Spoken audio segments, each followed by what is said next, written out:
Everyone, मैं हूं Joshika from Learno Hub, the free learning platform जहां पर आपको मिलता है फिजिक्स, केमिस्ट्री, बायोलॉजी, मैथ्स, सब कुछ बिल्कुल free of cost at learnohub.com।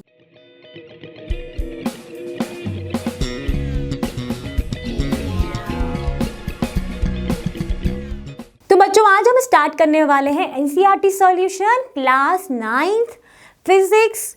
Chapter का नेम क्या है? मोशन। एंड क्वेश्चंस नंबर है फ्रॉम क्वेश्चन 1 टू क्वेश्चन 10।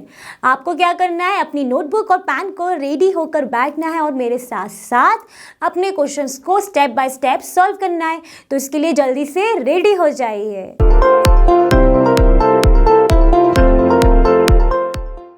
तो बच्चों, आज का पहला क्वेश्चन दिख रहा है क्वेश्चन नंबर 1। क्वेश्चन नंबर 1 में क्या बोला है? An athlete completes one round of a circular track of diameter 200 meter in 40 seconds. What will be the distance covered and displacement at the end of 2 minutes 20 seconds? क्या बोला है? एक athlete है, वो क्या कर रहा है? एक राउंड लगा रहा है एक सर्कुलर ट्रैक का जिसका डायमीटर है 200 मीटर। कितने में लगाता है वो एक राउंड? 40 सेकंड में लगा रहा है। हमको निकालना है कि डिस्टेंस कितना उसने कवर्ड किया एंड डिस्प्लेसमेंट कितना होगा जब उसके 2 मिनट और 20 सेकंड हो रहे होंगे। क्वेश्चन आया समझ में? बिल्कुल। क्या करेंगे? पहले गिवन सेक्शन और फिगर्स अगर होता है तो फिगर्स को ड्रॉ कर लेते हैं। तो बच्चों, जैसे क्वेश्चन में बोला है कि वो जो एथलीट है वो एक सर्कुलर ट्रैक पर एक राउंड करेगा जिसका डायमीटर है कितना? 200 मीटर। ठीक है। टाइम कितने टाइम में करेगा? 40 सेकंड में। अब हम क्या करेंगे? हमारा गिवन सेक्शन लिख लेंगे। तो सर्कुलर ट्रैक कितना हो गया? 200 मीटर। रेडियस कितनी होगी सर्कुलर ट्रैक की? रेडियस हो जाएगी, जिसको हम डिनोट करते हैं स्मॉल r से, that is d by 2, where d is the diameter of this circular track. d is given to us, that is 200 upon 2, that is 100 metre. क्या हो गई आपकी रेडियस? आपने ये निकाला। टाइम कितना दिया है? 40 सेकेंड। तो बच्चों, भी ये बताओ कि जब वो एथलीट जो है एक सर्कुलर ट्रैक पर राउंड कर रहा है, एक राउंड जब वो कर रहा है, इधर से गया, इधर आया, तो वो क्या कर रहा है? पूरे ट्रैक का सरकमफ्रेंस कर रहा है। तो सरकमफ्रेंस क्या हो जाएगा इस ट्रैक का? आप बताओ। जब यहाँ पर इस सर्कुलर ट्रैक का आप सरकमफ्रेंस निकाल सकते हो, उसने एक राउंड करा है तो। Yes ma'am.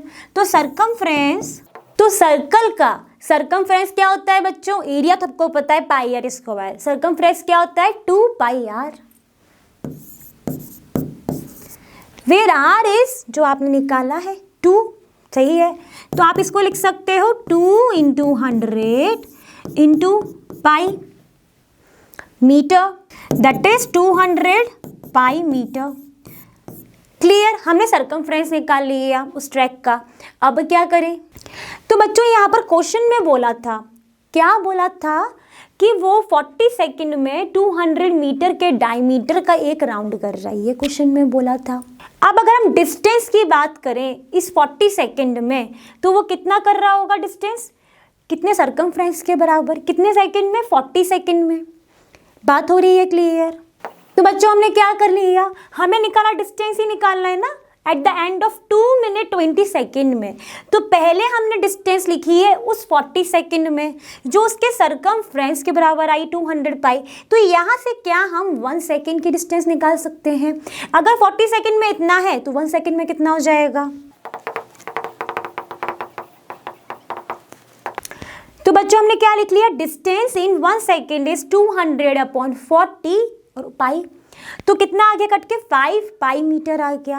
अब बच्चों, यहाँ पर हमको डिस्टेंस कब निकालनी है? जब 2 मिनट 20 सेकंड में। ठीक है। अब इस 2 मिनट 20 सेकंड को देखो तो ये सेकंड तो है ही। 2 मिनट को अगर आप सेकंड में कन्वर्ट करोगे तो कितना आएगा? 2 × 60 120 प्लस 20 कितना हो जाएगा? 140 सेकेंड।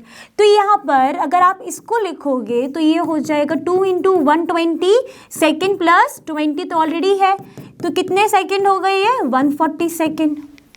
हमको डिस्टेंस कवर्ड कितने में निकालनी है, 2 minute 20 second, that is equal to 140 second. तो हमने अभी निकाली है 1 सेकेंड में। तो डिस्टेंस कवर्ड इन 40 सेकेंड हम निकाल सकते हैं, 1 सेकेंड मालूम है तो बिल्कुल। तो बच्चों जब हमने 140 सेकेंड में डिस्टेंस निकालना चाहा तो हमने क्या किया, जो हमारा 1 सेकेंड में डिस्टेंस था उसमें हमने 140 का मल्टीप्लाई किया। तो जब आप इसमें 140 का मल्टीप्लाई कर दिया, इस पाई की वैल्यू हम सब जानते हैं क्या होती है, 3.14 और 22/7। तो हमने लिखा 5 × 22/7 × 140, वे 7 से हमने 140 को काटा, कितना आया 20। 440 × 5 इज 2200। डिस्टेंस है तो किस में होगी, मीटर में ही होगी। तो हमने क्या कैलकुलेट कर लिया, डिस्टेंस हमने कैलकुलेट कर लिया फॉर दिस टाइम पीरियड। तो हमने क्या बोलेंगे, हम distance covered at the end of 2 minute 20 second और 140 सेकेंड इज 2200 मीटर। इतनी बात हुई क्लियर। अब क्या करना है, डिस्प्लेसमेंट निकालना है। डिस्प्लेसमेंट निकालने के लिए आपको क्या पता होना चाहिए कि डिस्प्लेसमेंट होता क्या है। डिस्प्लेसमेंट हमारा होता है शॉर्टेस्ट पाथ। बात आ रही समझ, पढ़ा है आपने। तो वो हम कैसे निकालेंगे वो देखते हैं अभी। यहाँ पर जो भी कंसेप्ट था वो लिख भी दिया। तो I think this question is solved for you also. अब बढ़ते हैं अगले क्वेश्चन की तरफ। तो बच्चों क्वेश्चन नंबर 2 दिख रहा है स्क्रीन पर। 2 में क्या बोला है, 2 में बोला गया है कि Joseph jogs from one end A to another end B of a straight 300 meter road in 2 minutes 30 seconds, then turns around, jogs 100 meter back to point C in another 1 minute. What are the Joseph's average speed and average velocity in jogging A part दिया है, that is from A to B, and B part आपको calculate करना है A to C. क्या calculate करना है, average speed from this portion and average velocity also from this. और वही सेम चीज़ें हमको ए टू सी के लिए भी निकालना है। तो पहले सिंपल क्या करना है, गिवन सेक्शन लिख लेना है। तो बच्चों यहाँ पर उसने बोला क्या है, हम गिवन सेक्शन भी लिखेंगे, हम फिगर भी बना लेते हैं समझने के लिए। इसने बोला कि एक जोसेफ नाम का व्यक्ति है, वो व्यक्ति क्या कर रहे हैं कि वो एक एंड ए से स्टार्ट होकर स्ट्रेट गए हैं, कहाँ तक, इस बी तक।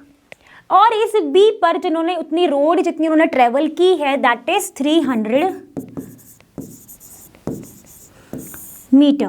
कितने में, कितने मिनट में की है या कितना टाइम में की है, टाइम ये जो है जब इन्होंने ए टू बी गए वो टाइम है 2 मिनट 30 सेकेंड। फिर क्या हुआ, फिर ये वापस आते हैं, ये मुड़े, ये वापस आए, ये वापस कहाँ तक आए, 100 मीटर तक आए, ये मान लेते हैं 100 मीटर। और इस पॉइंट का नाम दिया गया है, नाम वो दिया गया है सी। तो इतनी डिस्टेंस कितनी है, जब ये पीछे चले 100 मीटर, वहाँ पर उनको कितना पॉइंट मिल गया, सी पॉइंट से उनकी मुलाकात हुई बी की। और कितने टाइम में, 1 मिनट में। इतनी बात हुई क्लियर। वो बच्चों हमने फिर यहाँ पे गिवन सेक्शन में अभी क्या लिखा, गिवन सेक्शन में लिखा कि distance covered from this point A to this point B is कितनी, 300 मीटर। टाइम कितना लग रहा है, जब उसको ए को बी तक जाने में, ए पॉइंट से बी तक जाने में जोसेफ को, वो लगा 2 मिनट 30 सेकेंड। हमने इसको कन्वर्ट कर लिया पूरा सेकेंड्स में, दैट इज 2 × 120 + 30 = 150 सेकेंड। बात हुई यहाँ तक। अब यहाँ पर मैंने एक लाइन लिखी है, that is distance covered from A से सी तक। अब देखो ए से सी तक वो गया कैसे, डिस्टेंस की बात हो रही है। पहले वो गया ए टू बी, गया कितना चला वो 300, फिर बी तक जोसेफ फिर मुड़ते हैं एंड मुड़ने के बाद सी तक पहुंचते हैं कितना, 100। तो total distance from A to C क्या कर देंगे बच्चे, 200 मीटर लिख देंगे। 300 - 100 इज 200। नहीं, हमको लिखना है कि जोसेफ जब चले हैं, चल के बी तक पहुंचा, फिर बी से फिर सी तक आया, उसकी पूरी डिस्टेंस। तो पूरी डिस्टेंस यहाँ पर हो जाएगी ए टू बी और बी टू सी का summation, that is 300 + 100।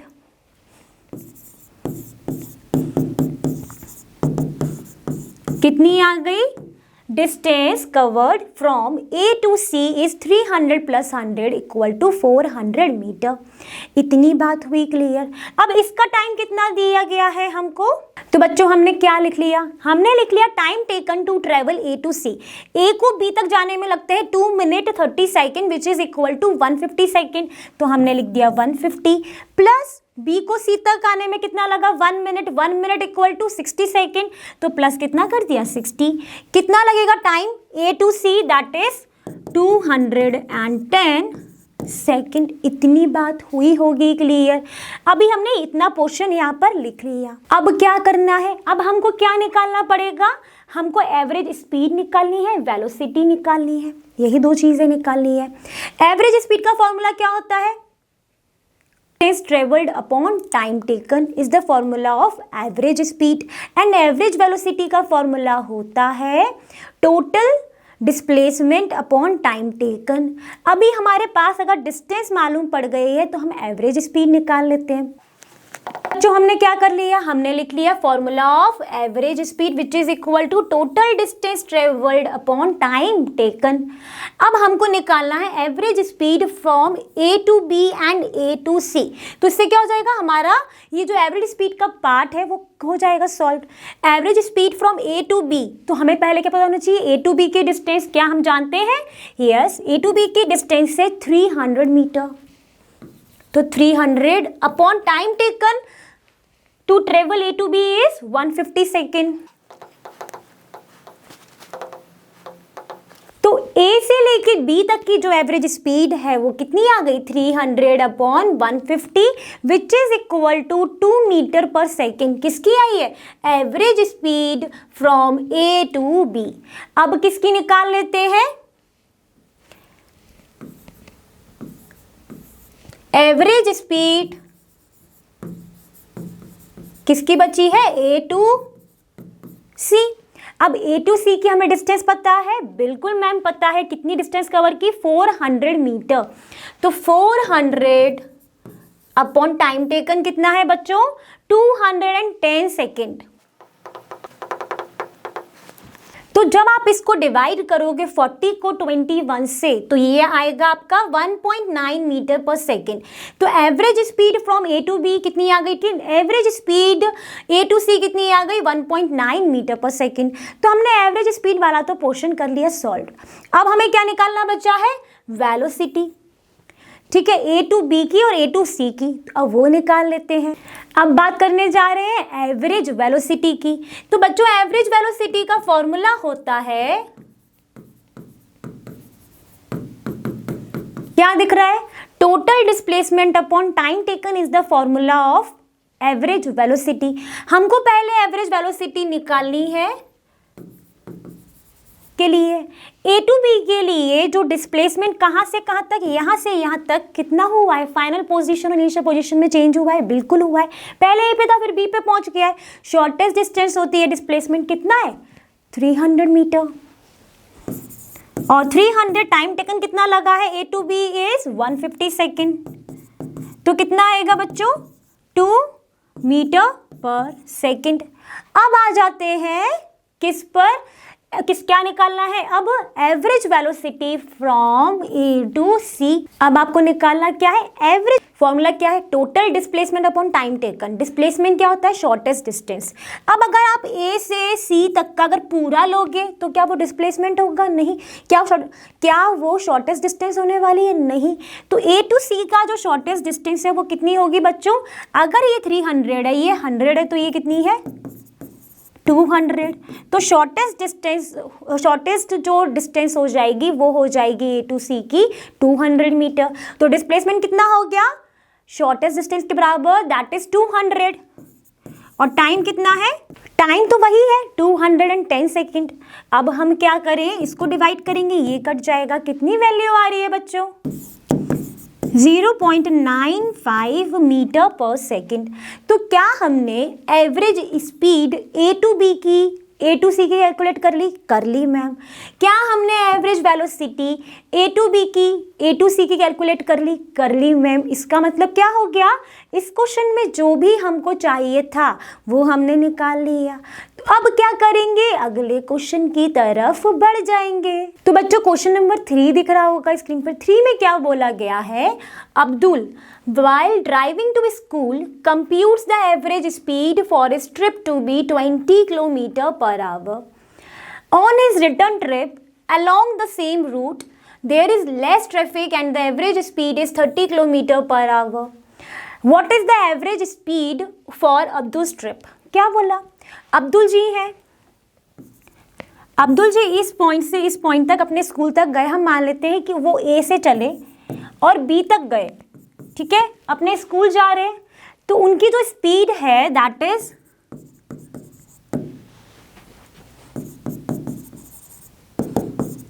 20 kilometre per our की।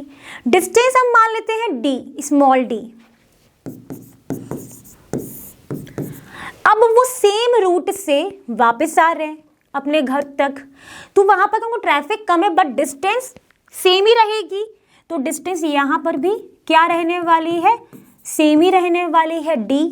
बट जो स्पीड है उनकी वापस में वो हो जाती है, क्योंकि कम ट्रैफिक है तो वो हो गई आपकी 30 किलोमीटर पर आवर की। तो अब हम क्या करें, हमने ये डायग्राम से ये समझा कि जो उनकी डिस्टेंस है from home to school is equal to the school to home, that is D. ठीक है, इतनी बात हुई क्लियर। अब हम क्या लिखते हैं, गिवन सेक्शन लिखते हैं, थोड़ी चीज़ों को लिख लेते हैं। क्लियर है यहाँ पे, average speed to reach school is 20 kilometre per hour and average speed on his return is 30 kilometre per hour. And from the figure and from the question we can conclude that distance the distance travel to reach school is equal to the distance travel to reach home, और हमने late कर लिया that is D. ठीक है, बात हुई clear. हम जानते हैं कि जो स्पीड होती है हमारी that is distance upon time. क्या हम उस जगह से हम टाइम निकाल सकते हैं?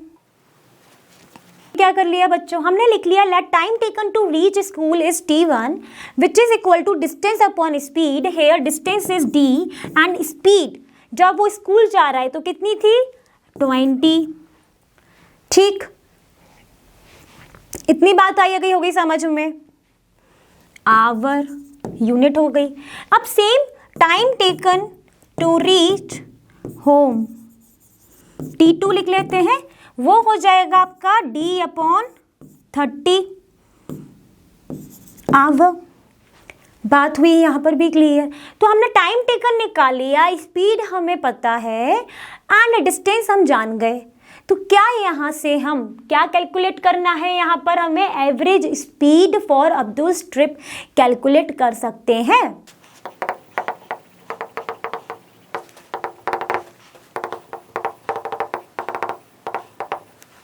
तो एवरेज स्पीड का फॉर्मूला क्या हो जाएगा, total distance travelled upon time taken.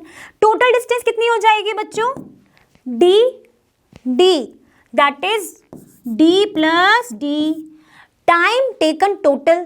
तो टोटल में कितना हो जाएगा, D upon 20 plus D upon 30, यही होगा। और यूनिट क्या रहेगी, किलोमीटर पर आवर। यहाँ पर इसको सॉल्व करोगे तो क्या आएगा, देखो क्या हो जाएगा, d plus D is 2d, और यहाँ पर हो जाएगा d upon 20 plus d upon 30। This become 2d upon, यहाँ पर हो जाएगी, क्या आ जाएगा यहाँ पर 60, एलसीएम ले लिया।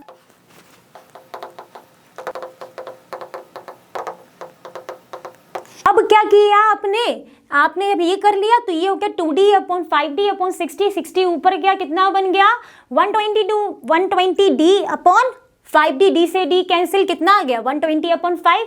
जब आप इसको कैंसिल आउट करोगे 5 से 120 तो कितना आएगा बच्चों, 24 किलोमीटर पर आवर। तो ये क्या कैलकुलेट हो गया बच्चों, ये हो गया आपका calculate average speed for Abdul trip. हुई बात क्लियर? क्या किया था हमने? कुछ नहीं किया, जो गिवन था पहले वो लिखा और ये समझ लिया कि जो डिस्टेंस है वो है हमारी सेम। तो टोटल डिस्टेंस निकाल सकते हैं 2d। टाइम टेकन क्या हो जाएगा? Distance upon speed. हमारे पास स्पीड गिवन है, डिस्टेंस सेम है, तो हमने उसको उस फॉर्म में निकाल लिया। तो इस तरीके से आपने पूरा क्वेश्चन क्या कर लिया? सॉल्व कर लिया। तो ये क्वेश्चन जब हो गया सॉल्व और आपने भी कर लिया मेरे साथ साथ सॉल्व, तो अभी कोई भी प्रॉब्लम नहीं रही होगी। हर चीज़ को हमने स्टेप बाय स्टेप करके समझते हुए गए, चीज़ों को लिखते हुए गए और आपने भी लिख लिया होगा। तो फाइनल हमारा आंसर आ गया ये, मतलब has the question is solve. The average speed for of those trips is 24 kilometre per our. और बढ़ते हैं अपने अगले क्वेश्चन की तरफ। तो बच्चों क्वेश्चन नंबर 4 दिख रहा होगा स्क्रीन पर। 4 में क्या बोला है कि एक मोटर बोट है जो कि स्टार्ट होती है from rest on a lake, accelerates in a straight line at a constant rate of 3 meter पर second square for 8 second. How far does the boat travel during this time? कितनी दूर तक जाएगी बोट इस time पर? तो हमें पता है कि जो मोटर बोट है वो रेस्ट की पोजीशन से स्टार्ट हुई है, उसका एक्सेलरेशन हमको दिया गया है, टाइम हमको दिया गया है, डिस्टेंस हमको निकालनी है। ये पूरे क्वेश्चन का मतलब है। जब कोई भी चीज़ रेस्ट से स्टार्ट होती है तो वहाँ पर हम इनिशियल वेलोसिटी जो है कितनी मानते हैं? रेस्ट पर है, मतलब 0 होगी। तो पहले हम क्या लिखेंगे? हमारा गिवन सेक्शन इस क्वेश्चन के लिए। गिवन सेक्शन में क्या लिखा? Constant rate of acceleration is given, that is a 3 meter पर second square, time equal to 8 second. Since the motor boat starting from the position of rest, therefore initial velocity of boat is denoted by u, which is 0 now. ठीक है, 0 है। अब आप मुझे ये बताओ, हमको निकालना क्या है? डिस्टेंस निकालनी है, दैट मीन्स हमको s निकालना है। ठीक, अब हमारे पास यहाँ पर हम किस तरीके से s निकालें, ये इंपॉर्टेंट क्वेश्चन हो जाता है। हमारे पास गिवन में क्या है? u is given 0, a is given and t is given. Okay और हमारे पास हम जानते हैं जब भी हम चैप्टर जो कर रहे हैं मोशन में, वहाँ पे 3 लॉ हैं मोशन के। ठीक है, 3 इक्वेशन आती हैं मोशन की। कौन कौन सी? पहली इक्वेशन होती है v equal to u plus a t. दूसरी इक्वेशन क्या है? s equal to u t plus half a t square. And third equation क्या है? v square equal to u square minus 2as। इनमें से कौन सी इक्वेशन का हम यूज़ करें जिससे हम s निकालेंगे? तो बच्चों ये बताओ, पहली इक्वेशन में तो s है ही नहीं, दूसरी इक्वेशन में हमारे पास s है, u है, t है, a है, एंड थर्ड इक्वेशन पे हमारे पास u a s तो है बट v और आ गया। तो क्या हमारे पास यहाँ पर v है? नहीं है। इसका मतलब क्या हुआ? हम कौन सा इक्वेशन यूज करने वाले हैं मोशन की? सेकेंड इक्वेशन ऑफ मोशन को यूज करने वाले हैं। तो यहां पर लिख देंगे t plus half a t square. Since u is 0 तो दिस होल टर्म बिकम 0। 0 से कुछ भी मल्टीप्लाई करोगे 0 ही आएगा। तो इक्वेशन क्या बन गई? Half a t square. अब यहाँ पर आपके पास a भी गिवन है, t भी गिवन है, तो क्या ऐसे निकल आएगा? बिल्कुल जी निकल आएगा।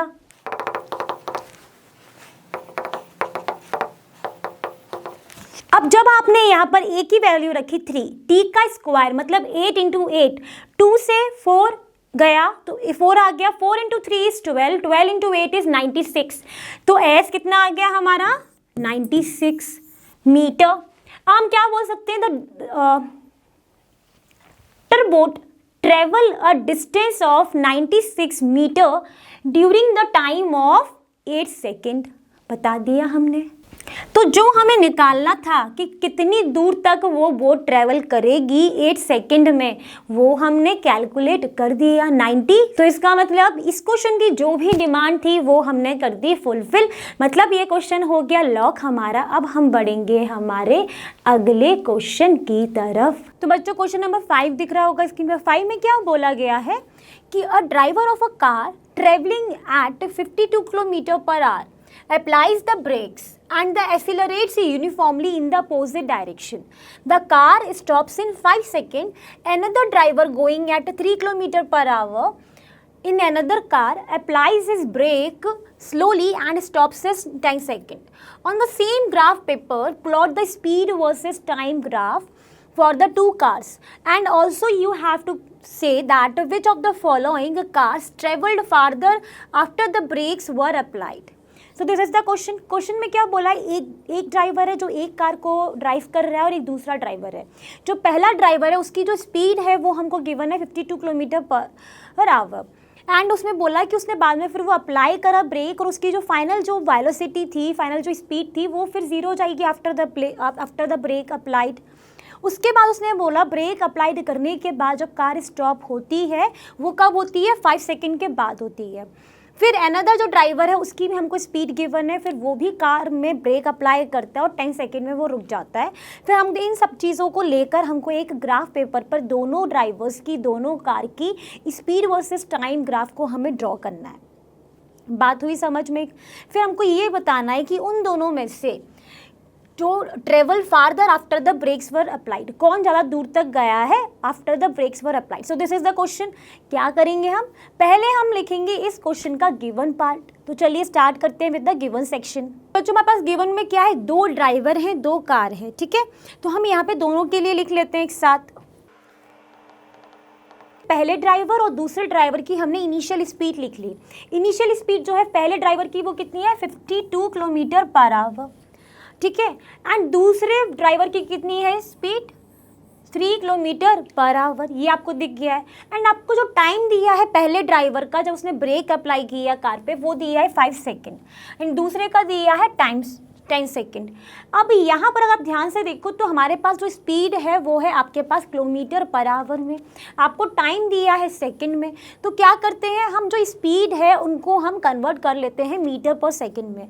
अब इस कन्वर्जन में जब किलोमीटर पर आवर से हम जब मीटर पर सेकंड में कन्वर्ट करते हैं तो हम क्या करते हैं 5/18 से मल्टीप्लाई कर देते हैं। अब आपको ये कैसे पूछोगे कि मैम ये 5/18 कहाँ से आया, तो बच्चों किलोमीटर है तो 1000 किलोमीटर, आवर है सेकंड 3600, अब आप कैंसिल आउट करोगे तो ये आ जाता है 5/18। बात हुई क्लियर। तो जब भी हम किलोमीटर आवर से मीटर पर सेकंड में कन्वर्ट करेंगे तो हम 5/18 का मल्टीप्लाई कर देंगे गिवन चीज़ में, ठीक है। अब हम क्या करने वाले हैं, यहाँ पर हम 52 × 5/18 कर लेते हैं।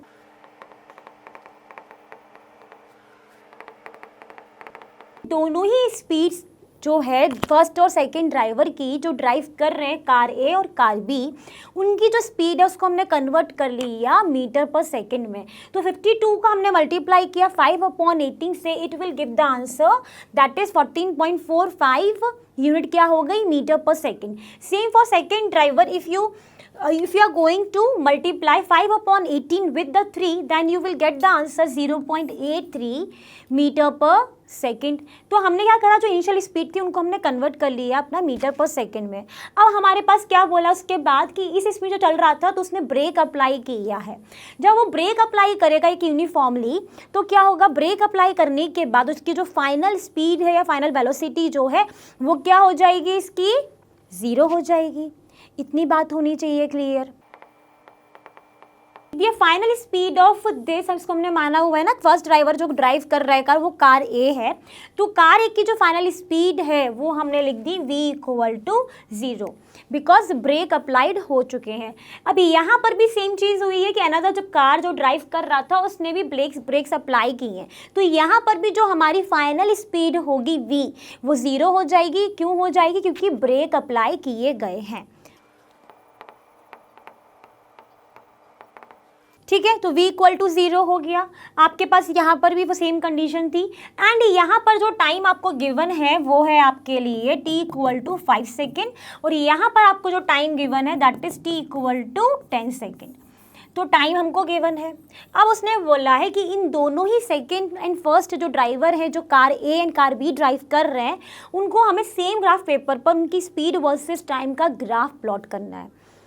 क्लियर। तो आप क्या करेंगे, आपका जो एक्स एक्सिस है उसको आप टाइम में लेंगे और जो वाई एक्सिस है उसको आप स्पीड में लेंगे, क्योंकि ग्राफ किस में है, स्पीड वर्सेस टाइम, ठीक है। तो ये हमारा एक्स एक्सिस हो जाएगा, ये हमारा वाई एक्सिस हो जाएगा। बात हुई क्लियर। अब मैंने वो ग्राफ जो है बना कर रखा है, आप अपनी नोटबुक में बनाएंगे। क्लियर। तो चलिए देखते हैं ग्राफ। तो बच्चों यहाँ पर आपको ग्राफ दिख रहा है, ग्राफ में ही जो एक्स एक्सिस है ये हमारी सेकंड में है दैट इज टाइम, एंड जो वाई एक्सिस है वो हमारी स्पीड है जो कि हमारी मीटर पर सेकंड में है। अब अगर बात करें सिर्फ कार ए की या फिर फर्स्ट ड्राइवर की, तो फर्स्ट ड्राइवर की कार ए की बात करेंगे तो इसकी जो फाइनल स्पीड है वो कितनी है, फाइनल स्पीड 0 है, इनिशियल कितनी है 14.45। तो हमने इनिशियल स्पीड को यहाँ लोकेट किया क्योंकि ये स्पीड का है, तो ये 14.4 हो गया, एंड फाइनल क्या है 0, तो वो तो यही रहेगा सेंटर पे। एंड टाइम कितना है जब इसका ये चल रहा था, तो ये है आपका 5 सेकेंड। 5 सेकेंड कब हुआ है, जब उसने ब्रेक अप्लाई किया तो उसकी जो फाइनल स्पीड थी वो 0 हो गई और कार रुक गई, यही था। तो यहाँ पर इसी 0 एक्सिस पे आपका जो 5 है वो रहा, तो इन दोनों को हमने मिलाया तो ये हमको किसका ग्राफ मिला, स्पीड वर्सेस टाइम का ग्राफ मिला फॉर द कार ए। इतनी बात हुई क्लियर। ठीक है, अब चलते हैं कार बी की तरफ, दूसरे ड्राइवर की तरफ। दूसरे ड्राइवर की जो आपकी इनिशियल स्पीड है वो आई आपकी 0.83 मीटर पर सेकेंड। तो हमने यहाँ कहीं लोकेट कर, ठीक है, मीटर पर सेकेंड में मैंने यही लिख दिया है। एंड टाइम इसका क्या है 10 सेकेंड, कब हुआ स्टॉप से 10 सेकेंड ब्रेक अप्लाई करने के बाद, तो 10 यहाँ लोकेट किया। फाइनल स्पीड तो 0 ही है बिकॉज ब्रेक अप्लाई किए गए हैं, तो हमने इसको एंड इसको हमने क्या करा, मिला दिया। तो ये आपका किसका ग्राफ मिला है, आपको स्पीड वर्सेस टाइम का ग्राफ मिला है फॉर द कार बी, और you can say second driver. तो हमने यहाँ पर लिख दिया कार बी, यहाँ पर लिख दिया कार ए। अब आपको क्या बताना है, आपको बताना है इसके ग्राफ प्लॉट करने के बाद कि कितनी दूर तक इन दोनों में से कार ट्रेवल की। दूर तक मतलब डिस्टेंस बतानी है, तो उसके लिए क्या करेंगे, हम डिस्टेंस निकालेंगे इन दोनों की। ठीक है, तो अगर हम ट्रेंगल देखें, देखो ये जो कार ए का है, तो कार ए का ये ट्रेंगल बन रहा है,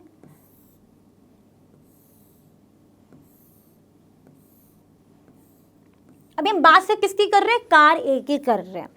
ठीक है, अब ट्रायंगल में जब हमको डिस्टेंस निकालनी होती है तो क्या करते हैं, हाफ बेस इनटू हाइट करते हैं। इतना पता है सबको, सबने पढ़ा है मैथमेटिक्स में।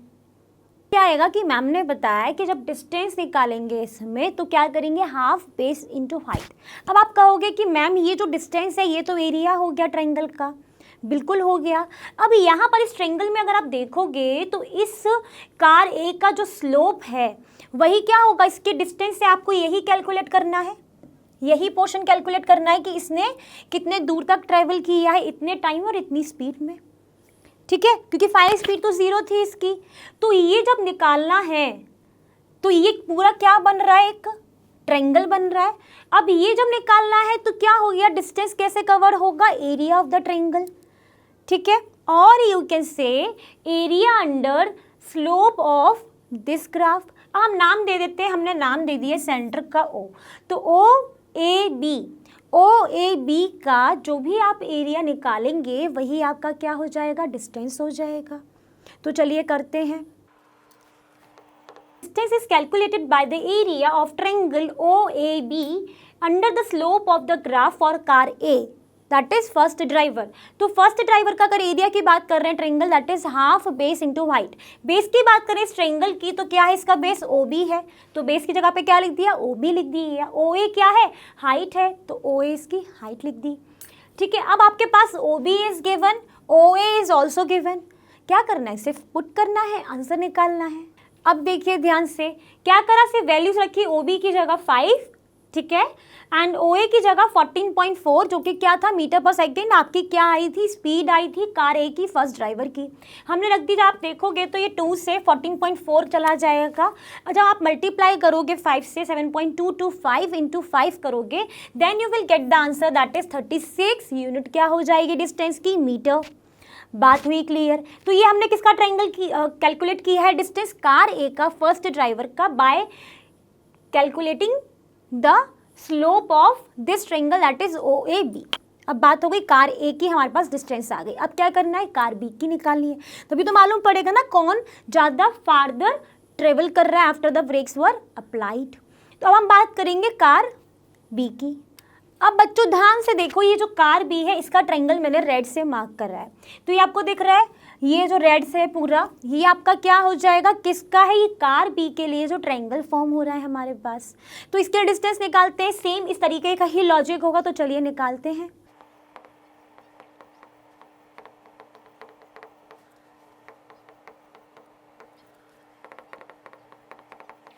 बच्चों हमने क्या लिख दिया, हमने लिख दी दैट इज सेकंड ड्राइवर के लिए इन क्या करेंगे हम, in triangle O C D देखेंगे। इसके लिए जो बेस हो जाएगा वो आपका हो जाएगा ओ से डी तक का, तो हमने कर दिया ओ डी, और हाइट कितनी हो जाएगी ओ से लेके सी तक की, हमने कर दिया ओ सी। हमारे पास इसका बेस कितना है यहाँ तक का 10 सेकेंड है, ठीक है। तो यहाँ पर क्या आ जाएगा, ओ डी की जगह पर 10, ओ सी की जगह पर 0.83, तो चलिए रख देते हैं। तो बच्चों जब हमने यहाँ पे वैल्यूज रख दी, हमने क्या किया, हाफ 10 इंटू 0.83, 2 5 चला गया आपका 10। अब 0.83 इंटू 5 करेंगे तो आपका आएगा 4.15 मीटर। डिस्टेंस किसमें होती है, मीटर में। अब क्वेश्चन में क्या था, which of the two cars travel farther after the brakes were applied. तो ये यहाँ पर आप देखोगे तो कार ए कहाँ तक ट्रेवल की, 36 मीटर तक। ये कहाँ तक ट्रेवल की, 4.15 मीटर तक। तो यहाँ से क्या बोल सकते हैं, हम बोल सकते हैं car A travelled farther after the brakes were applied than car B.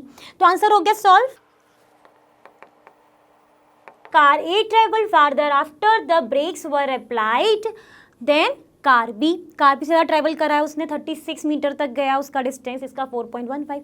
इसका मतलब क्या हुआ, ये क्वेश्चन हो गया एकदम सॉल्व। तो अब आपको क्या करना है, अगले क्वेश्चन की तरफ बढ़ना है। तो चलिए बढ़ जाते हैं। तो बच्चों क्वेश्चन नंबर 6 दिख रहा होगा स्क्रीन पर। 6 में क्या बोला है कि figure 8.11 shows the distance time graph of 3 objects A, B and C. Study the graph and answer the following questions. The first question is, which of the following 3 is traveling the fastest? कौन इन तीनों में सबसे तेज जा रहा है? And B का जो question है वो है, are all 3 ever at the same point on the road? C है आपका, how far has C traveled when B passes A? D है आपका, how far has B traveled by the time it passes C? ये है सारे questions. पहले क्या करेंगे, हम पहला पार्ट सॉल्व करेंगे। तो पहला पार्ट में जो पूछा गया है that which of the following 3 is travelling the fastest, उसी को ही देखेंगे। तेजी से जा रहा है मतलब स्पीड की बात की जाती है। स्पीड क्या होता है हमारा, डिस्टेंस अपॉन टाइम होता है, सभी जानते हैं। और यहाँ पर जो ग्राफ भी है वो भी हमारा स्पीड एंड टाइम के बीच में दिया है, हमको दिया है that is distance and time के बीच में दिया है।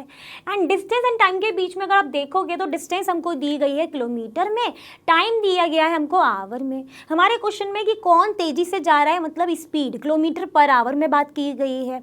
यहाँ पर किलोमीटर पर आवर की बात की गई है that is speed equal to distance upon time. अगर स्पीड हमको ज़्यादा चाहिए, फास्ट चाहिए, मतलब डिस्टेंस वो ज़्यादा ट्रेवल करे, टाइम क्या होना चाहिए, कम होना चाहिए। अब यहाँ पे देखो ये 0 आवर में ये कितना चला गया है, 12 किलोमीटर तक चला गया, कौन, बी। अब दूसरे पे जाइए तो यहाँ पर कुछ होगा, 0 और 4 के बीच में जब वो रहा तब उसने कितनी डिस्टेंस ट्रेवल की है आपकी, कुछ 8 और 12 के बीच, मतलब 12 तो नहीं की, 12 किसने की है, बी ने की है। और कितने टाइम में, 0 आवर में दिख रहा है आपको। तो यहाँ पर बी ने ज़्यादा ट्रेवल किया है इन लेस टाइम, तो मतलब इसकी स्पीड ज़्यादा हो जाएगी, ज़्यादा तेज़ी से जा रहा होगा। और कैसे बता सकते हो इसको, जिसका स्लोप ज़्यादा होगा उसी का ही स्पीड सबसे ज़्यादा होगी। क्यों होगी, क्योंकि अगर आप देखोगे तो जो डिस्टेंस हमारा है वो वाई एक्सिस पे प्लॉट किया है, टाइम जो है हमारा एक्स एक्सिस पे प्लॉट किया है। स्लोप क्या होता है, वाई अपॉन एक्स। तो जिसका ज़्यादा बड़ा स्लोप, जो जितना स्टीप, उसी की स्पीड जो है फास्टेस्ट हो जाएगी। बात हुई क्लियर। अब यहाँ पर देखिए ये जो बी का ग्राफ है जो देख रहे हो ना, बी का ये ज़्यादा स्टीप है as compare to A and C. तो बी हमारा ज़्यादा तेजी से जा रहा है। बात हो रही है clear. By seeing the graph we can conclude that B travels more distance in less time, or you can say slope of B is more steep and greatest as compared to A and C. Therefore you can say that B is traveled fastest than A and C. बात हो गई clear. मतलब A part हमने कर लिया इसका solve. अब चलेंगे हम अपने इसके B पार्ट पर। अब ध्यान से दिख रहा होगा B पार्ट। B पार्ट में क्या बोला है कि are all the 3 ever at the same point on the road. मतलब ये जो 3 हैं ये तीनों कभी भी एक पॉइंट पर मिलेंगे, ये क्वेश्चन है। तो अब देखो ध्यान से कि ये जो लाइन है अगर एक ही बात करें तो ये इस तरफ जा रहा है, ये इस तरफ जा रहा है, तो मतलब इस तरीके से जा रहे हैं। ठीक है, ये कभी भी एक जगह पर मिलेंगे नहीं मिलेंगे। एंड फिर आप अगर ए एंड बी को भी देखोगे तो वो भी इस तरीके से, एक इस तरफ जाएगा एक इस तरफ, वो भी नहीं, बी एंड सी भी नहीं एंड ए एंड बी भी नहीं। मतलब ये तीनों ही कभी भी एक पॉइंट पर नहीं मिलने वाले हैं। तो क्या लिखेंगे हम, क्यों नहीं मिलेंगे, क्योंकि ये कभी भी एक पॉइंट पर जाके इंटरसेक्ट नहीं होंगे। ठीक है, तो क्या लिखेंगे, since lines are not intersect each other at any point, therefore we can say that, क्या लिख दिया हमने, लिख दिया lines since the line do not intersect each other at any point, or you can say at any single point, therefore all the 3 points never at the same point on the road, तो वो कभी भी नहीं मिलेंगे। तो इसका मतलब क्या हुआ, हमने ए पार्ट एंड बी पार्ट तो कर लिया सॉल्व, अब चलेंगे सी पार्ट पे। तो सी पार्ट को बच्चों बहुत ही ध्यान से समझना, क्योंकि वो ये दोनों बहुत सिंपल थे, बट सी एंड डी उतने सिंपल नहीं है, तो आपको बहुत ही ध्यान से समझना पड़ेगा। तो चलिए करते हैं इसका सी पार्ट। तो बच्चों सी पार्ट में क्या बोला है कि how far has C travelled when B passes A. जब बी ने ए को पास किया तब सी कितना दूर था, ये क्वेश्चन है। तो पहले देख लेते हैं ग्राफ में। ग्राफ में ये रहा ए, ये रहा बी। तो जब क्या किया, जब बी ने ए को क्रॉस किया तब सी कितना दूर है, यही क्वेश्चन है। तो जब बी ने ए को क्रॉस किया इस पॉइंट पर, तब सी कहां पर है, सी हमारा यहां पर है, दिख रहा है कहां पर है, इस 8 पर है। ठीक, यही है, बात हुई क्लियर। तो अब हमको यही इसको लिखना है, बताना है। तो हमको सी की दूरी निकालनी है ना, तो इसकी भी इनिशियल एंड फाइनल पॉइंट में से जब हम इसको माइनस कर देंगे तो हमारी इसकी डिस्टेंस आ जाएगी सी की। तो चलिए करते कैसे हैं वो देखते हैं। अब आप अगर ध्यान से देखो तो अगर इतने यहाँ पे जब प्लॉटिंग की गई है डिस्टेंस की, तो 0, 4, 8, 12, टाइम कितना है, 0, 0.4, 0.8, 1.2, 1.6। अब इस 4 और 0 के बीच में जो कुछ ब्लॉक्स दिए गए हैं, काउंट करते हैं कितने ब्लॉक्स है, 1, 2, 3, 4, 5, 6, 7। कितने ब्लॉक्स है इतनी डिस्टेंस में, 7। ठीक है, 0 से 4, और यहाँ पे भी 4 का डिफरेंस है, 8 और 4 में से जाएगा तो 4, तो मतलब यहाँ पर भी 7 रहेंगे, यहाँ पर भी 7 ब्लॉक्स होंगे। ठीक, graph there are 7 unit areas of the graph between 0 to 4 on the y-axis। इस 0 to 4 में 7 यूनिट एरियाज है। ठीक, तो यहाँ पर 4 किलोमीटर है 7 यूनिट में, समझिए बात। 7 यूनिट में कितना है, यहाँ पर 4 किलोमीटर की डिस्टेंस है, इतनी बात हुई।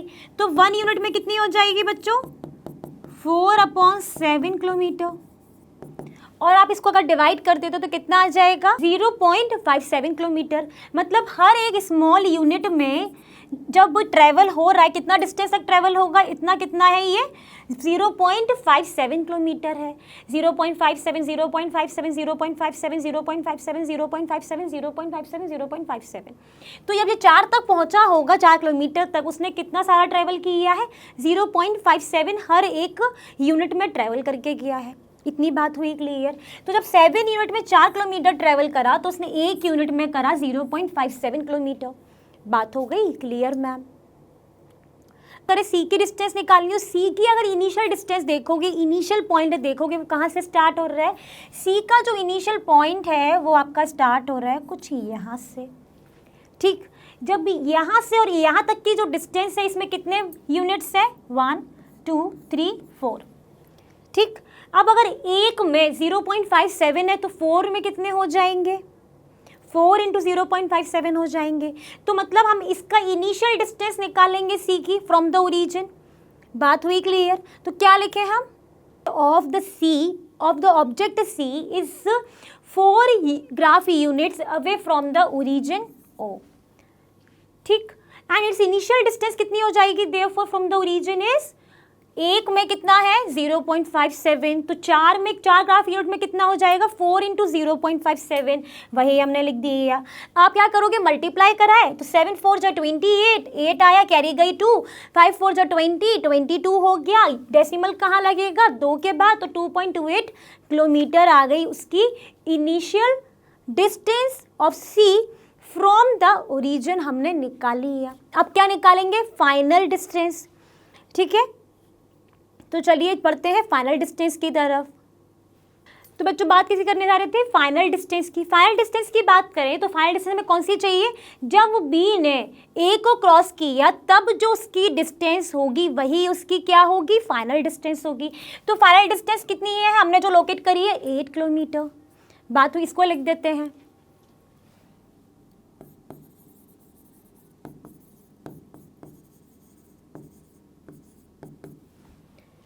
अब देखिए क्या लिखा, फाइनल डिस्टेंस कौन सी है? जब बी ने पास किया ए को तब जो डिस्टेंस है सी की, that is the final distance. ठीक है, तो वो कितनी है आपके लिए? 8 किलोमीटर। ठीक, travelled by C when B passes A is final distance minus initial distance. कितनी है फाइनल? 8 माइनस कितनी करनी है हमको? 2.28 जो उसकी इनिशियल है। कितनी आएगी बच्चों? किसकी आ गई टोटल डिस्टेंस? ट्रेवल्ड बाय सी हमने निकाल लिया। बात हो गई क्लियर। हमने क्या किया? पहले फाइनल देखा, देख लिया था 8 किलोमीटर। कहाँ से चालू हुआ है वो पॉइंट निकाला और फिर उसकी डिस्टेंस हमने निकाल ली जब बी ने ए को पास किया, तो हमने कैलकुलेट कर लिया। तो इसका मतलब क्या हुआ? सी पार्ट भी इसका सॉल्व हो गया। बात हो गई क्लियर। अब किस पे बढ़ेंगे हम? डी पार्ट की तरफ। तो बच्चों डी पार्ट में क्या बोला है? डी पार्ट में बोला है कि how far has B travel, B ने कितना दूर तक ट्रेवल किया है by the time it passes C, कितना दूर तक चलकर आई जब उसने सी को पास किया। ये हमको बताना, जैसे हमने सी पार्ट किया था सेम। पहले इसका फाइनल इनिशियल दोनों देख लेंगे, फिर दोनों को माइनस करेंगे। ठीक है, लेकिन यहाँ पर बी की बात करें तो बी की तो जो डिस्टेंस स्टार्टिंग कहाँ से हो रही है? 0 से। इतनी बात हो रही है क्लियर। इसका मतलब जो इसका इनिशियल है वो कितना है? 0 है। फाइनल हम निकाल लेंगे तो फाइनल माइनस 0 करी, फाइनल माइनस 0 होगा तो इनिशियल हमारा 0 है। तो बात करते हैं बी को, देखते हैं अब इसमें। जब बी ने सी को क्रॉस किया तो जब ये जा रहा है बी, इसने सी को कब क्रॉस किया है? इस पॉइंट पर। यहाँ तक कितनी ग्राफ यूनिट है? ये तो कितनी थी? 1 2 3 4 5 6 7 8 9 और यहाँ पर कहीं उसने क्रॉस कर रहा है तो कितनी है? 9 ग्राफ यूनिट्स है। जब बी ने सी को क्रॉस की, अब क्या निकालना है? कितनी दूरी है, कितना दूर तक ट्रेवल किया है, डिस्टेंस निकालनी है। तो इसकी इनिशियल तो कितनी है? 0 ही है। फाइनल कितनी है? वो मेन है। फाइनल निकालने के लिए क्या है? जो हमने सी पार्ट में करा था कि अगर कितनी थी एक ग्राफ यूनिट्स में? 0.57 किलोमीटर। तो 9 ग्राफ यूनिट्स में कितनी हो जाएगी वो देख लेते हैं। By B when it passes C is equal to the 9 graph units from the origin. तो 1 यूनिट की डिस्टेंस है हमारे पास 0.57 किलोमीटर। तो 9 यूनिट्स की कितनी हो जाएगी? 9 इंटू 0.57 किलोमीटर। जब आप मल्टीप्लाई करोगे तो 9 7 जो 63, तो आपका टोटल आ जाएगा 5.13 किलोमीटर। तो ये डिस्टेंस उसने ट्रेवल की है। अब ये इसका फाइनल पॉइंट हो गया। ठीक है, इनिशियल क्या था इस बी का? 0 है। तो टोटल डिस्टेंस कितनी हो जाएगी? 5.13 माइनस 0 कितनी हो जाएगी? Final minus initial, that is 5.13 kilometre. तो क्या हमने इसकी भी निकाल लिया डिस्टेंस? बिल्कुल निकाल लिया। सिर्फ क्या रोल हमको पता होना चाहिए, इंपॉर्टेंस क्या है जो हमने सी पोर्शन में किया था कि हमको ये पता होना चाहिए कि 0 से 4 हमारे पास 7 ग्राफ यूनिट है एंड एक ग्राफ यूनिट की इतनी है, इतनी आ जाएंगे किलोमीटर। ये हमको पता होना चाहिए। 7 ग्राफ यूनिट्स की 4 किलोमीटर है तो 1 ग्राफ यूनिट की हमने निकाली 4/7 विच इज़ 0.57। उसी 0.57 को लेके हमारे दोनों पोर्शन सॉल्व हो जाएंगे। सिर्फ हमको क्या पता होना चाहिए? उनका फाइनल पॉइंट और उनका इनिशियल पॉइंट, क्योंकि हमारा जो वाई एक्सिस है जो उनका फाइनल पॉइंट है, उनकी फाइनल डिस्टेंस है, और जो उनका इनिशियल पॉइंट है that is your the initial distance. तो इस तरीके से हमने अपने सी और डी पोर्शन को सॉल्व कर लिया। आई थिंक ये क्वेश्चन हो गया पूरा ही सॉल्व। इसका मतलब दिमाग में हो गया स्टोर और कंसेप्ट हो गया एकदम क्लियर, क्योंकि हमने एक एक चीज़ को ग्राफ के अकॉर्डिंग समझने का कोशिश भी किया। तो बच्चों क्वेश्चन नंबर 7 दिख रहा होगा स्क्रीन पर। 7 में बोला है कि a ball is gently dropped from a height of 20 metre if its velocity increases uniformly at the rate of 10 meter per second square, so change in velocity is what? Acceleration. That means ये जो value है ये acceleration की है। फिर पूछा है कि with what velocity will it strike the ground, किस velocity से वो strike करेगा ground पर। फिर पूछा गया है after what time ये strike करेगा ground पर। तो हमारे पास है एक height और आपको बताया गया है acceleration दिया गया है, ठीक है। इतनी चीज़ें तो हमें गिवन है। अब ये बताओ कोई भी चीज़ को अगर हम ड्रॉप करते हैं एक सर्टेन हाइट से, तो पहले वो जो भी ऑब्जेक्ट है वो आपका पोजीशन किस पर होता है? रेस्ट पोजीशन पर। आप सबको पता है कि रेस्ट पोजीशन पर जो हमारी इनिशियल वेलोसिटी होती है वो हमारी क्या होती है? 0 होती है। तो क्या हम उसको यहाँ लिख सकते हैं? बिल्कुल, जो है वो 0 पर है, क्योंकि वो जो स्टार्ट हुआ है, बिगन हुआ है, वो हमारा पोजीशन ऑफ रेस्ट से हुआ है। That means initial velocity is 0, acceleration is given, ball जो ड्रॉप्ड हुई सर्टेन हाइट से, तो डिस्टेंस हमको दी गई है as 20 metre. You have to calculate final velocity and the time. तो यहाँ पर हमारे पास जो मोशन में 3 इक्वेशंस होती हैं। एक होती है आपकी पहली v equal to u plus a t, दूसरी होती है आपके पास s equal to u t plus half a t square, and third होती है v square minus u square equal to 2as। आपको पहले क्या निकालना है? फाइनल वेलोसिटी, जहां पर s हो, u हो और a हो। तो कौन सी हो जाएगी? थर्ड। तो हमने ये लिख दिया थर्ड इक्वेशन ऑफ मोशन, जहां पर u जो है 0 है, a की वैल्यू गिवन है, s गिवन है।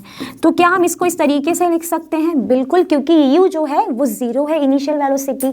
तो यहाँ से अगर आप निकालोगे v square, that is a की वैल्यू है 10 एंड s है 20, तो आपका v जो आएगा वो आ जाएगा आपका 20 मीटर पर सेकेंड। तो यहाँ पर जो x का आंसर आपको मिल गया कि 20 मीटर पर सेकेंड की वेलोसिटी से वो स्ट्राइक करेगा ग्राउंड को। इतना हो गया सॉल्व्ड। अब दूसरा क्वेश्चन क्या दिख रहा है? टाइम निकालना है, जिस टाइम से after what time it will strike the ground, ठीक है, ये क्वेश्चन है। तो यहाँ पर भी हम फिर से वो रिकॉल कर लेंगे हमारी जो 3 इक्वेशंस हैं। तो यहाँ पर v मालूम पड़ गया, u गिवन है, आपको t निकालना है, ठीक है, a गिवन है। तो किस इक्वेशन से निकाल सकते हैं? तो वो आप निकालेंगे हाँ उसकी फर्स्ट इक्वेशन ऑफ मोशन, जहां पर आपका फाइनल वेलोसिटी का भी यूज हो जाएगा।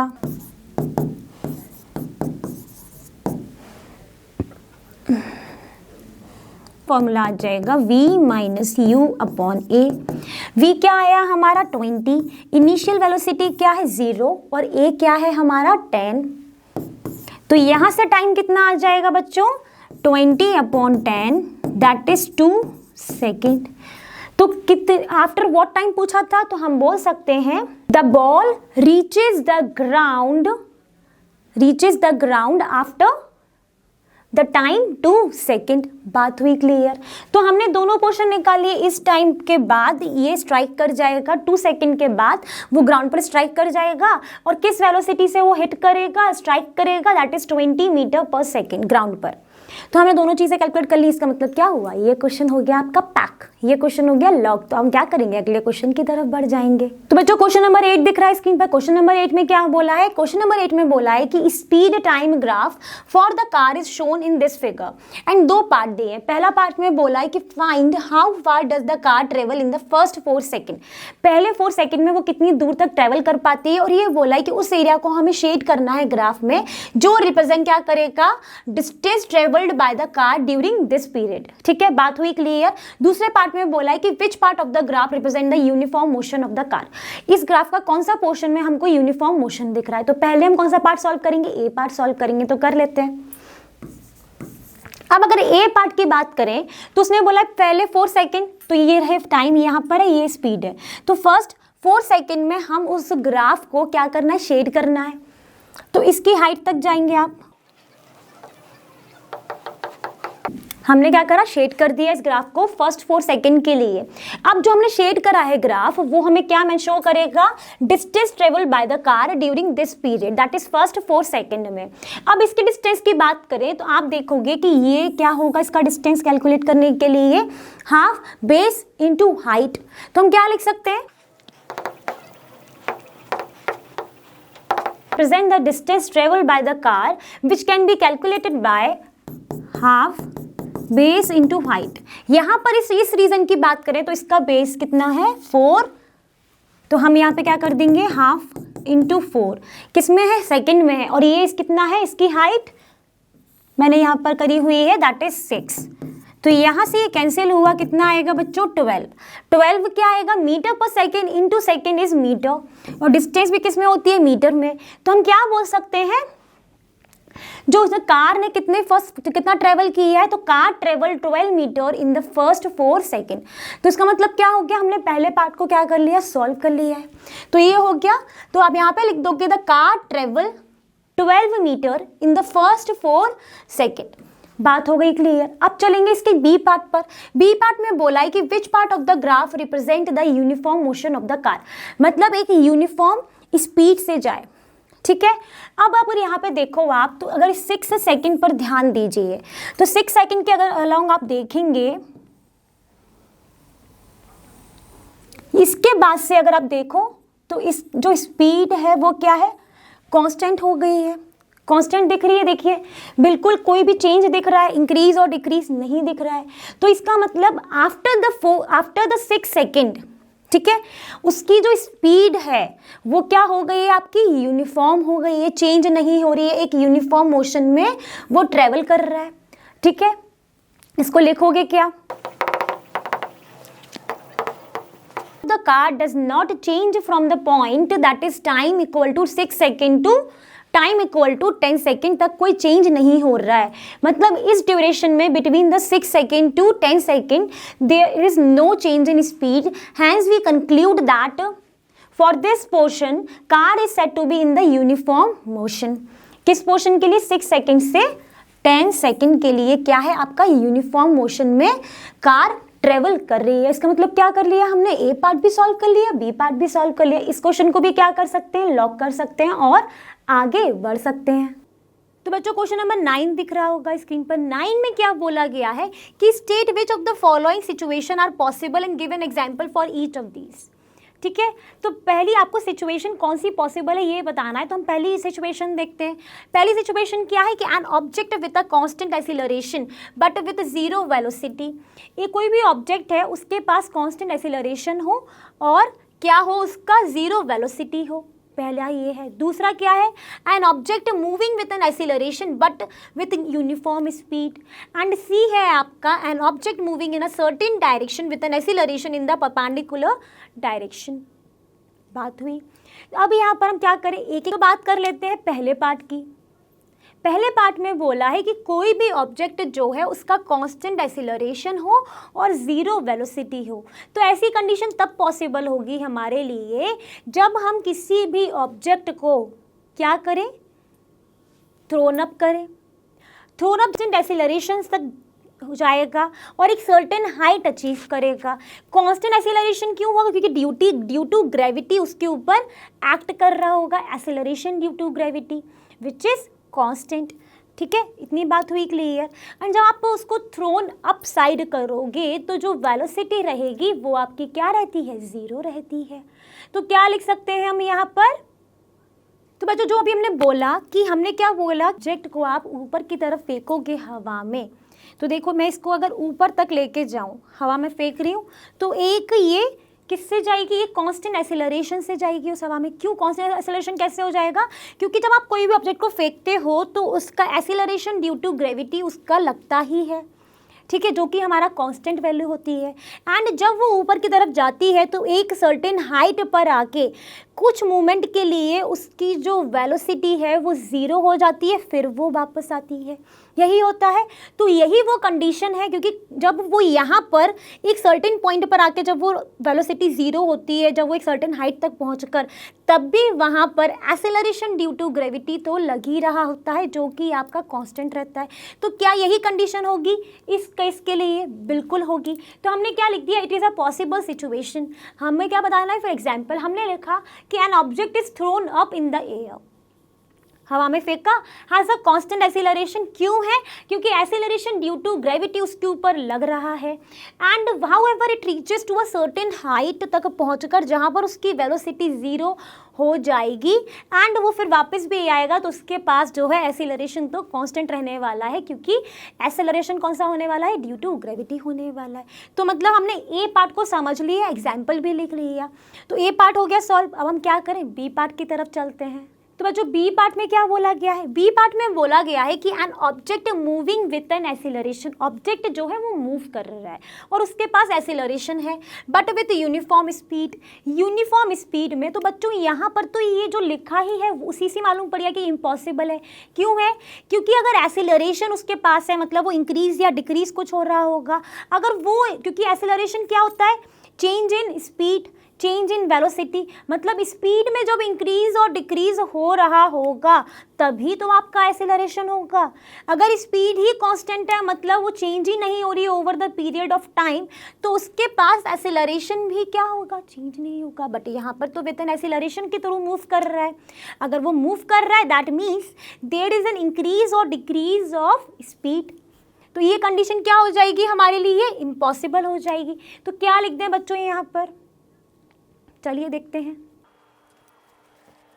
Object is moving with an acceleration which shows that there is an increase or decrease in speed, but here they talk about the uniform speed which says that there is no change in speed over the period of time.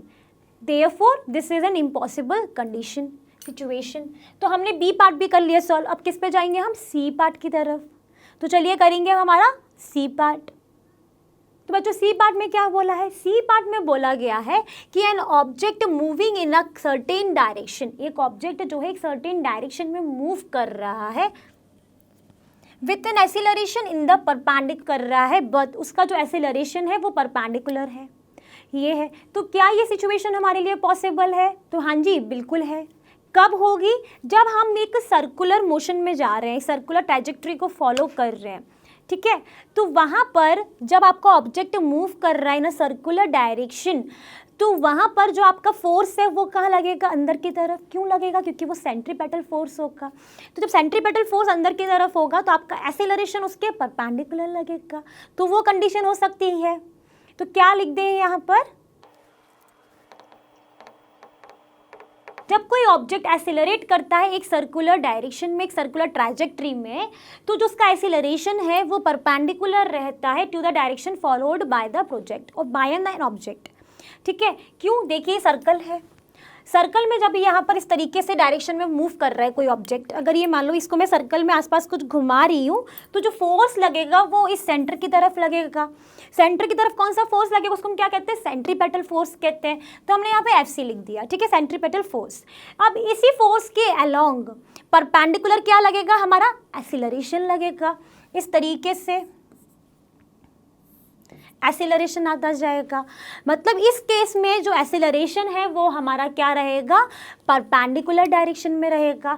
तो यही वो condition है जब हम ये कह सकते हैं कि जब ऑब्जेक्ट किसी भी डायरेक्शन में मूव करे, चाहे वो एंटी क्लॉकवाइज चाहे वो क्लॉकवाइज डायरेक्शन में मूव करे, बट जो एक्सेलरेशन है वो हमेशा कैसे रहेगा? परपेंडिकुलर डायरेक्शन में रहेगा। इसका मतलब हमने इस क्वेश्चन के तीनों पार्ट को क्या कर लिया? सॉल्व कर लिया। अब क्या करेंगे? अगले क्वेश्चन की तरफ बढ़ जाते हैं। तो बच्चों अब हम आ गए हमारे आज के सेशन के लास्ट क्वेश्चन की तरफ, जिसका नंबर है क्वेश्चन नंबर 10। क्वेश्चन नंबर 10 में क्या बोला गया है कि an artificial satellite is moving in a circular orbit of radius 42250 kilometer calculates its speed if it takes 24 hours to revolve around the earth। ठीक है, ये हमको क्वेश्चन है कि एक कोई सैटेलाइट है वो एक सर्कुलर ऑर्बिट में रिवॉल्व करे, जिसका हमें रेडियस पता है, टाइम पता है एक रिवॉल्व करने में कि 24 आवर्स लगते हैं, उसको अर्थ के रिवॉल्व टाइम जितना लगता है वो हमको गिवन है। हमको क्या निकालना है? स्पीड निकालना है। तो पहले क्या करेंगे? स्टार्टिंग में गिवन सेक्शन लिखेंगे। Orbit is given that is 42250 kilometre. Also time to revolve around the earth जो लगता है सैटेलाइट को वो दिया है 24 आवर्स। क्या निकालना था? स्पीड, तो हमने वो भी लिख लिया। स्पीड क्या होता है? हमारा डिस्टेंस अपॉन टाइम, ये हमको पता है, हम बचपन से पढ़े चले आ रहे हैं। तो अब क्या यहाँ पर क्या डिस्टेंस होगी, अगर हमको रेडियस पता है, ठीक, हम रेडियस जानते हैं, तो अगर हम उस सर्कुलर ऑर्बिट का अगर हम सरकमफ्रेंस निकाल लें तो हम क्या कह सकते हैं, हमने डिस्टेंस निकाली है। बिल्कुल एक डिस्टेंस जहाँ से वो स्टार्ट हुआ वो वहीं इस तरीके से आपको सिर्फ रेडियस पता है, सर्कुलर ऑर्बिट है, ठीक है, हमारे पास क्या है, सिर्फ रेडियस गिवन है। अब डिस्टेंस कैसे निकालेंगे, इसका सरकमफ्रेंस निकालेंगे, विच क्यों क्या होता है सर्कल का 2πr होता है, तो निकाल लेते हैं।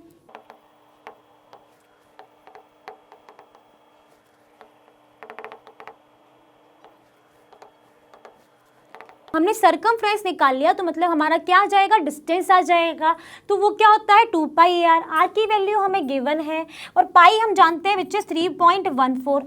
जब आप सब चीज़ों को मल्टीप्लाई कर लोगे 2 × 3.4 × 42250, तो आपका जो आंसर आएगा वो आएगा आपका कुछ ये, which is 265571.42 kilometre.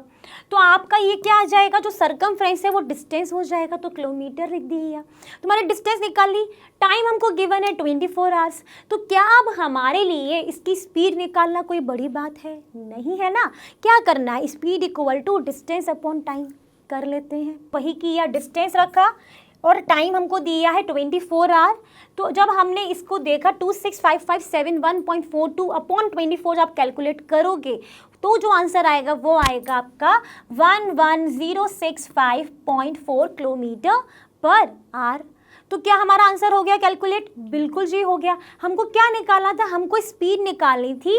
If it takes 24 hours to revolve around the earth, तो स्पीड कितनी आ गई किलोमीटर पर आवर में 11065.4। ठीक है, बात हो गई क्लियर, ओके। तो अब हमने यहाँ पर इस क्वेश्चन को भी कर लिया है सॉल्व, जो हमको निकालना था, जो इसके क्वेश्चन की डिमांड थी वो हमने कर दी फुलफिल। तो क्या हो गया, ये क्वेश्चन हो गया एकदम सॉल्व। तो बच्चों आज हमने जितने भी क्वेश्चन सॉल्व किए फ्रॉम क्वेश्चन 1 से लेके 10 तक, आई थिंक आपको हो गए होंगे एकदम क्लियर, और आपने भी किए होंगे मेरे साथ साथ सॉल्व। तो जैसा कि आप जानते ही हैं कि लर्नो हब फ्री है पर बेस्ट, और यहाँ पर आपको मिलता है फिजिक्स, केमिस्ट्री, बायोलॉजी, मैथ, सब कुछ बिल्कुल free of cost at learnohub.com।